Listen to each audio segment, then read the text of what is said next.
Lah Pak Haji kan dai, Pak Haji itu kan kiai penceramah, kok masuk terjun ke dunia politik.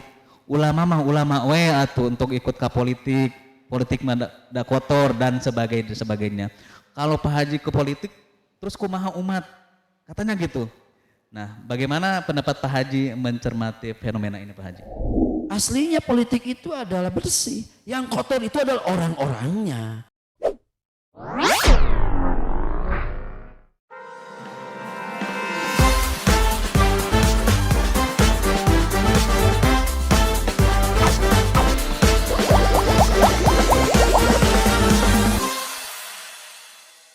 Assalamualaikum warahmatullahi wabarakatuh. Alhamdulilladzi an'amana bi ni'matil iman wa islam wa nusolli ala khairil anam sayyidina Muhammadin wa ala alihi wa sahbihi ajmain. Asyhadu an la ilaha illallah wa asyhadu anna Muhammadan abduhu wa rasuluhu la nabiyya ba'dah. Selamat malam, apa kabar warga Cikole yang semoga Allah berkahi. Selamat berjumpa dengan kami di sini dalam acara podcast Pilkades Desa Cikole. Alhamdulillah, puji dan syukur, mari kita bersama-sama panjatkan kepada Allah Subhanahu wa taala yang telah memberikan kesempatan umur panjang juga kenikmatan sehat sehingga kita bisa bertemu dalam acara ini. Juga salawat serta salam semoga tercurah senantiasa kepada baginda Nabi Muhammad sallallahu alaihi wasallam, kepada para sahabatnya, keluarganya, hingga umatnya nyampe ke kita hingga akhir zaman. Alhamdulillah masyarakat Cikole, saat ini saya sedang ada berdua dengan salah seorang calon kepala desa Cikole, yaitu guru kita, sepuh kita yang terhormat Bapak Dr. Andes Kiai Haji Tajuddin. Assalamualaikum Pak Haji. Waalaikumsalam warahmatullahi wabarakatuh. Teman-teman. Alhamdulillah Ustaz. Alhamdulillah senantiasa segar. Apa aja nih sekarang kesibukannya Pak Haji? Ya tentunya Pak Ustaz. Assalamualaikum warahmatullahi wabarakatuh. Waalaikumsalam. Tentunya ketika hari ini kita sedang sibuk mempersiapkan diri untuk pelaksanaan Pilkades, ya tentunya kesibukan dengan tim itu adalah bersilaturahmi dan mempersiapkan segalanya. Kenapa? Karena memang ini adalah kegiatan yang sangat fundamental dalam kehidupan saya khususnya. Maka kita disibukkan dengan berbagai kesibukan. Ya betul-betul. Kemarin yang saya ketahui Pak Haji ya, bahwa bakal calon itu ada 8, betul ya? Betul. Nah setelah ikut uji kompetensi, kemudian qadarullah ada gugur 3 orang, ya. Nyisa 5, salah satunya alhamdulillah Pak Haji nih. Ya. Bagaimana perasaan Pak Haji nih lolos uji kompetensi kemarin?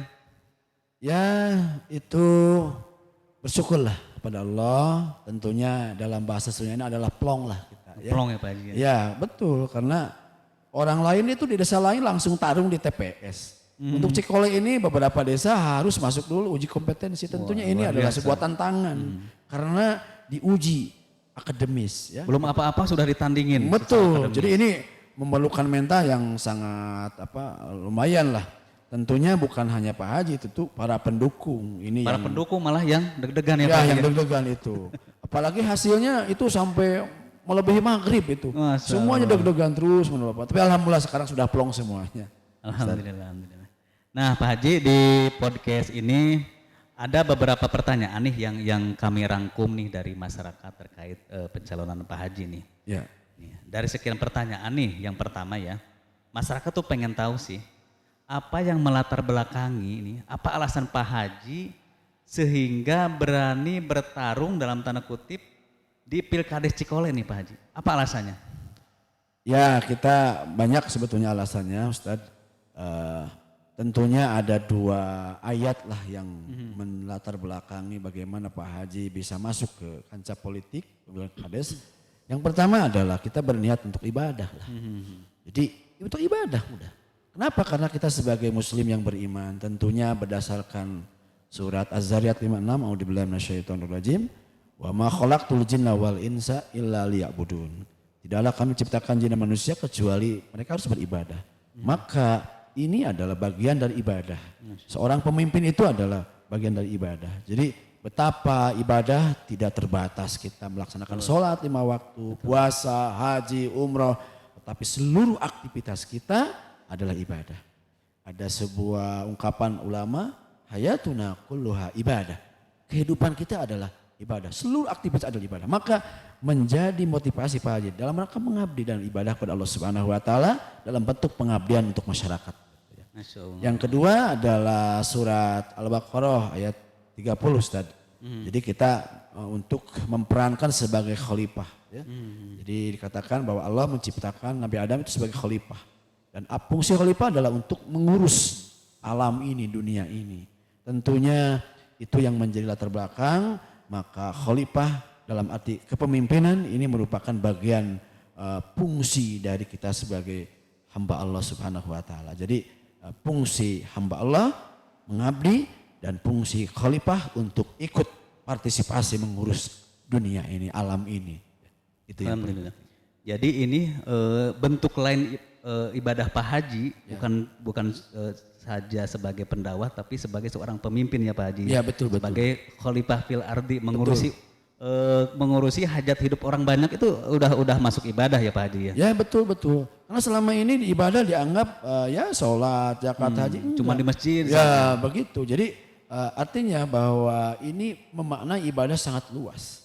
Jadi ketika Pak Haji sekarang berperan dengan jabatan yang ada, ya segitulah. Tapi ketika masuk ke wilayah menjadi pimpinan sebuah desa, tentunya yang diurus bukan hanya guru lagi, bukan hanya ustadz, tapi seluruh rakyat Cikole yang harus Pak Haji pikirkan, dan itu lahan ibadah Pak Haji. Betul. Semuanya menjadi lahan ibadah Pak Haji. Jadi menjadi dorongan yang sangat kuat untuk Pak Haji untuk masuk ke sini. Kenapa memandang ini sebagai meningkatkan wilayah ibadah kepada Allah Subhanahu wa taala. Masya Allah. Jadi tujuan utamanya tetap didasarkan pada ibadah ya Pak Haji. Betul. Oke, pertanyaan kedua Pak Haji, ini mungkin berkaitan dengan apa yang ada di belakang saya nih. Ya. Maju bersama Cikole Berkah. Ya. Bersih, komunikatif, dan amanah. Ini adalah tagline perjuangan Pak Haji di Pilkades ya Pak Haji ya.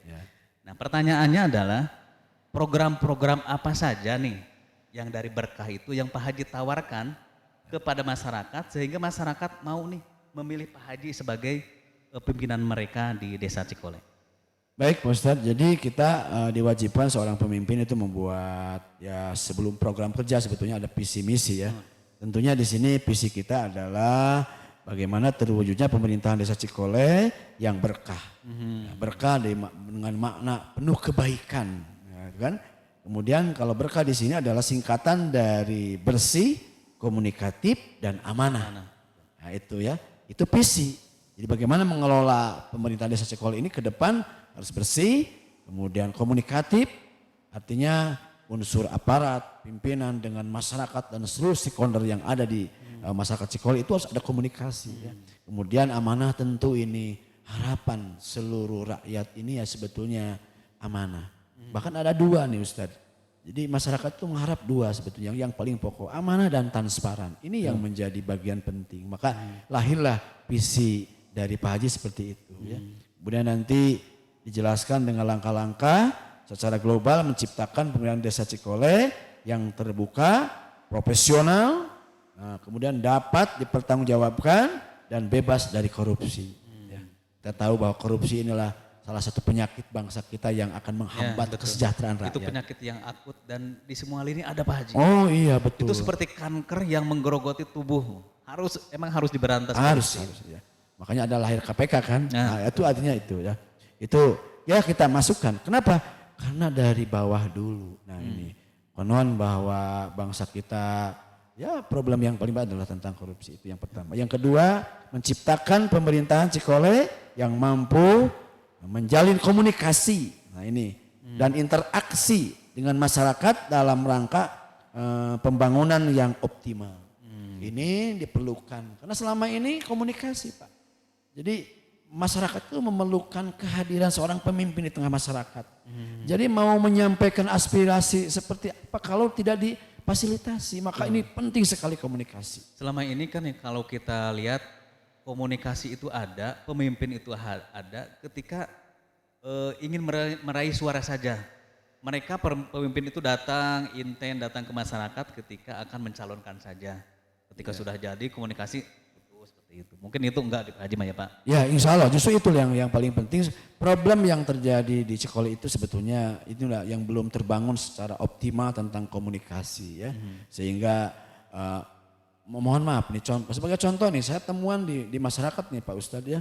Jadi ada program yang saya belum tahu ada ini. Ini kan berarti komunikasi yang belum komunikatif. Jadi istilahnya komunikasi yang belum komunikatif. Seperti ada jarak antara pemerintah dengan masyarakat. Iya itu. Ya, bahkan nanti kita akan mencoba menangkap aspirasi itu, kita akan terjun ke masyarakat.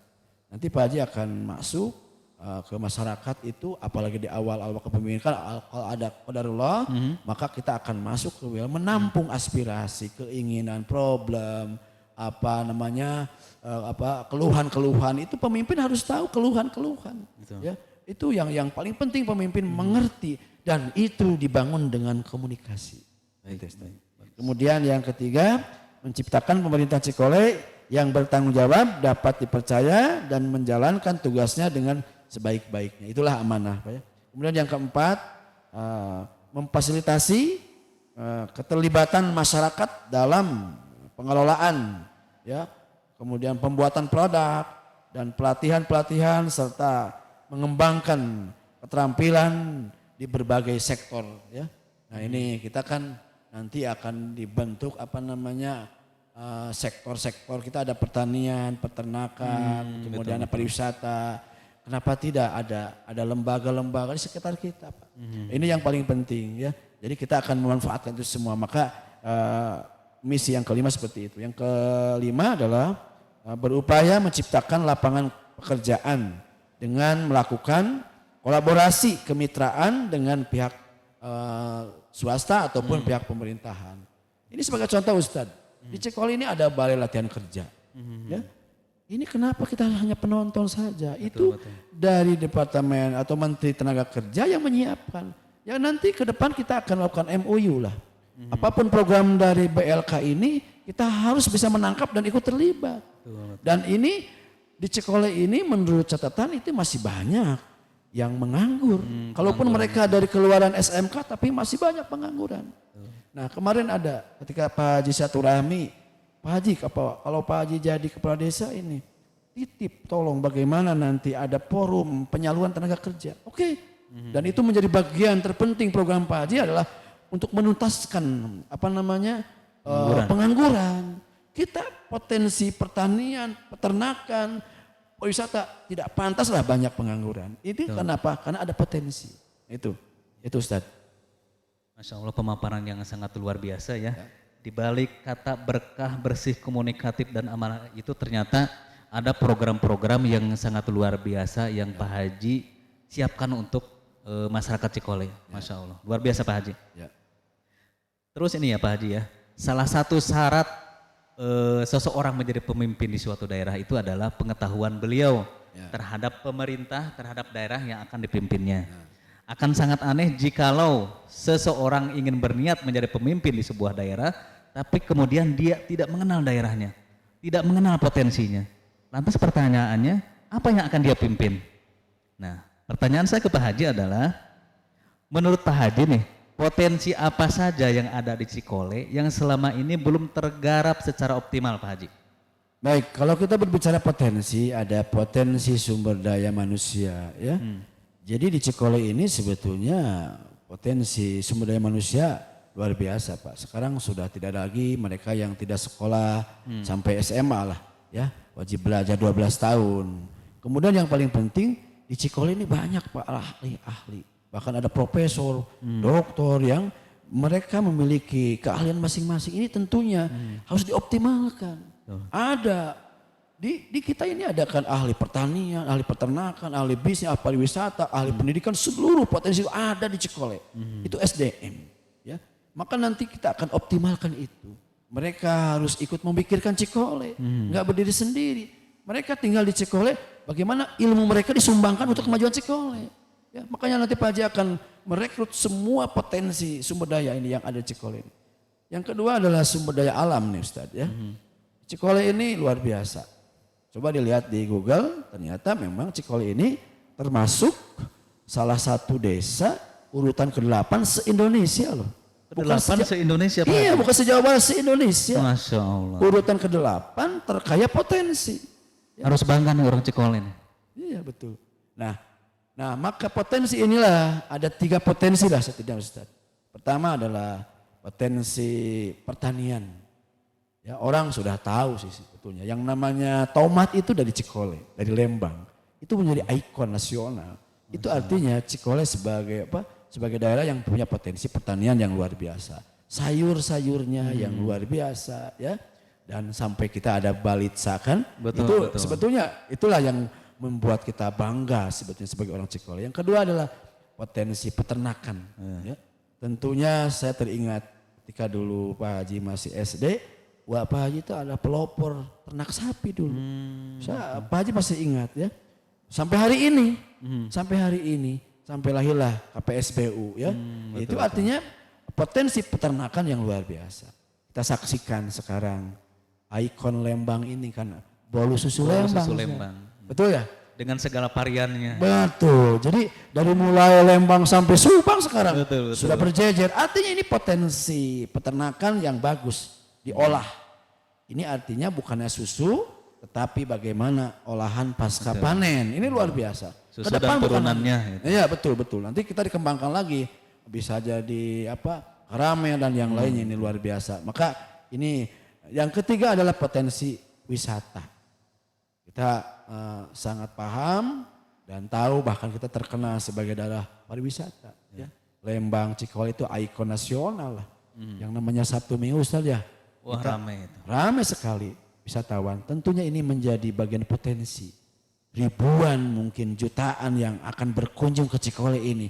Hanya untuk menikmati wisata yang ada di Cikole ini. Ini luar biasa. Ini potensi yang luar biasa untuk mengatasi keterbelakangan, pengangguran. Dan ini akan bisa menambah pendapatan asli desa. Sebetulnya ini. Makanya nanti ketiga potensi ini disatukan menjadi pendapatan desa Cikole. Yang nanti dinikmati oleh seluruh elemen. Oh, bukan untuk seseorang saja.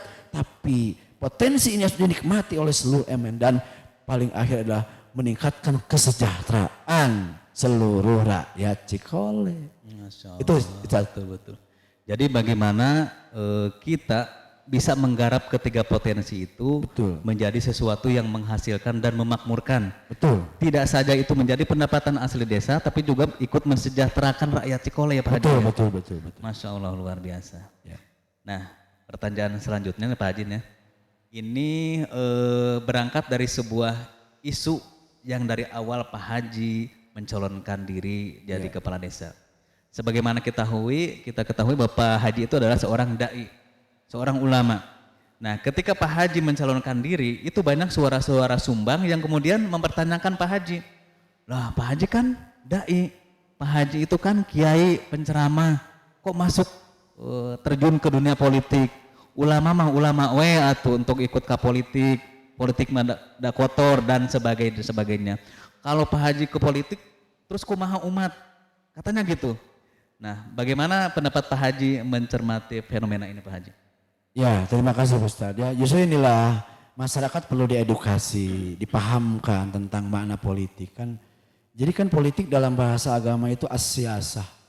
Itu sama bagian dengan bagaimana fikih, ada fikih ibadah, fikih haji, fikih sholat, ya, fikih zakat. Dan ada bagian dari fikih ada as-siyasah. Jadi bagian dari ajaran Islam as-siyasah. Kata siapa politik kotor Ustaz? Aslinya politik itu adalah bersih. Yang kotor itu adalah orang-orangnya yang mengotori. Ya. Jadi dikatakan kotor ya memang mengotori politik. Karena berbicara politik Ustaz adalah berbicara tentang siapa pemimpin. Siapa yang pantas jadi pemimpin. Harus bagaimana pemimpin. Bahkan dikatakan dalam hadis Rasulullah, kullukum ra'in. Seluruh kalian adalah pemimpin. Ada yang memimpin keluarga, memimpin organisasi, ya, kemudian memimpin masyarakat, ya. Nah, kepala desa adalah pemimpin yang lebih luas, bukan hanya dia memimpin rumah tangga, memimpin lembaga kecil, tetapi memimpin masyarakat. Ini bagian dari politik. Artinya bahwa kepemimpinan adalah bagian dari hidup kita. Bahkan yang paling penting apa? Mas'ulun an ra'yatihi. Akan dipinta pertanggungjawabannya oleh Allah Subhanahu wa taala. Jadi Pak Haji hanya mengatakan bahwa ini bukan bagian yang nyeleneh Pak Haji ikutan ini. Adalah bagian dari tugas kekhalifahan kita ya. Nah, kemudian bahkan justru ketika ulama masuk di politik, bagaimana dakwah akan lebih kuat. Kan ulama itu ngomong, banyaknya ngomong. Betul. Artinya bahwa dakwah itu bukan hanya bicara, bukannya ceramah. Dakwah itu melakukan sesuatu. Ketika kita menyayangi rakyat, ya, menyelesaikan persoalan rakyat, membantu rakyat, kemudian memberikan solusi, kemudian memberantas kemiskinan, itu adalah dakwah. Jadi dakwah tidak artinya hanya ceramah, tidak. Justru Pak Haji tertarik dengan dunia ini. Apa? Dakwah akan lebih kuat, dakwah akan lebih luas, makna dakwah diartikan adalah seluruh kehidupan kita. Dan nilai ibadahnya akan lebih tinggi. Itulah yang menjadi bagian penting supaya masyarakat tahu bahwa kenapa tidak seorang ulama menjadi pemimpin, karena itu adalah bagian dari agama. Tuh, Masya Allah. Kalau kita lihat sejarah zaman dulu dari sejak zaman Nabi Muhammad ke para sahabat dan tabiin itu, banyak para gubernur itu mereka para ulama ya Pak Haji ya, mereka ahli ibadah, hafiz Quran gitu. Jadi bisa dilihat mereka ulama yang umaro yang sekaligus ulama. Ya. Kita bisa bayangkan ketika kita mempunyai seorang pemimpin yang ahli ibadah, mengerti fikih, mengerti ketauhidan, hafal Al-Quran, itu bisa melahirkan produk-produk undang-undang yang banyak menguntungkan gitu. Minimal sederhananya gini aja lah. Kalau seseorang yang pemimpin yang ahli ibadah tahu batal haram, minimal jatah kita itu tidak akan diembat. Ya. Sederhana seperti itu ya Pak Haji ya. Jadi begini ini Ustadz, kita lupa ya masyarakat itu. Pak Aher itu mantan gubernur itu ulama. Betul. Beliau itu hafiz Quran. Anak pesantren. Ternyata beliau memimpin Jawa Barat 2 periode. Betul. Dengan Bahkan berprestasi. dengan berbagai prestasi. Ya, digulirkan oleh beliau. Dan bahkan beliau dikatakan yang terbanyak mendapatkan penghargaan. Betul. Hampir setiap hari kalau diukur ini, tapi tidak dipublikkan. Artinya beliau sebagai seorang ulama langsung memimpin sebagai gubernur. Apa? Pak Haji merasakan ya bagaimana beliau peduli tentang pemuda. Artinya nanti Pak Haji kan bukan sendirian, Pak. Ada tim ahli. Pemimpin itu memanage. Bagaimana seorang pemimpin mampu memanage urusan pertanian? Pak Haji akan undang mereka ahli pertanian. Untuk pariwisata kita undang ahli pariwisata. Tentunya inti dari kepemimpinan adalah manajemen. Nah, maka jangan lupa masyarakat ya, Pak Aher itu gubernur kita yang dulu seorang ulama, hafiz Quran 30 juz. Betul. Ya, bukan dikatakan ulama. Ya itu Pak. Jadi jangan diragukan lah. Insya Allah jadi ulama masuk ke badan politik, dakwah akan lebih kuat. Masyarakat akan lebih terurus insya Allah. Lahir batinnya. Amin. Insya Allah. Amin. Jadi tidak ada lagi pemisahan antara ulama dan umaro, politik dan agama. Politik itu bagian dari dakwah. Politik itu adalah bagian dari agama gitu. Itu mungkin ya Pak Haji ya. Betul Ustaz. Oke, untuk ini ada sebuah temuan ya Pak Haji. Menurut tim gitu ya, secara internal kita melakukan survei gitu ya, survei kecil-kecilan kepada masyarakat. Dan hasilnya sungguh mencengangkan. Menurut survei itu ternyata elektabilitas Pak Haji itu nomor 1 di antara calon yang lain. Artinya keterkenalan Pak Haji di masyarakat Cikole itu paling unggul gitu Pak Haji, lebih dikenal gitu.